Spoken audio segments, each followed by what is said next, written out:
The A to Z guide to Bordeaux wines. Today, the letter N, as in nose. Breathe in the aromas of a Bordeaux wine. Hello, Elsa. Hello. Is there a method to smell the aromas of a Bordeaux wine? Absolutely. It is done in 2 stages. The first nose is where we will assess the intensity of the wine and where we will be able to evaluate the most volatile aromas, meaning those which are expressed first.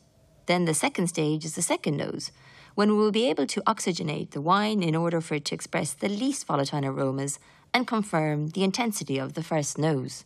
So how do I find my bearings with all these aromas? We have listed all these aromas in different aromatic categories. There are 11.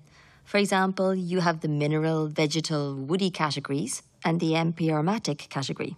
Here you will find hints of toast, caramel, and as these aromas all appear at different stages of the wine, we have split them into 3 groups. So primary aromas relate to the grape varieties. We find these aromas when the wine is young.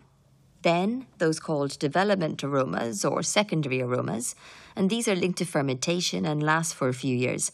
And lastly, tertiary aromas, which result from maturation in vats, in barrels, or later in bottles.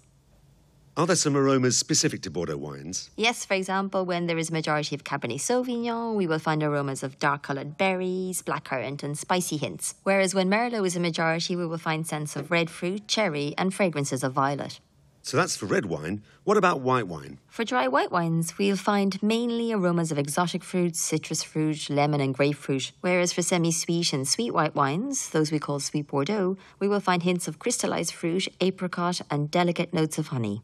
In fact, oenology and perfumery are quite similar, aren't they? It's true, enologists, just like perfumers, must be able to identify simple aromas and also perceive them in much more complex structures. For this, the teaching tools are the same. Files of aromas or fragrance strips. Generally, what can be said about improving tasting skills is to pay attention to all the smells that surround us every day. In fact, our recall becomes a memory bank of aromas. First nose, second nose, range of aromas. Now you know as much about Bordeaux wines as I do.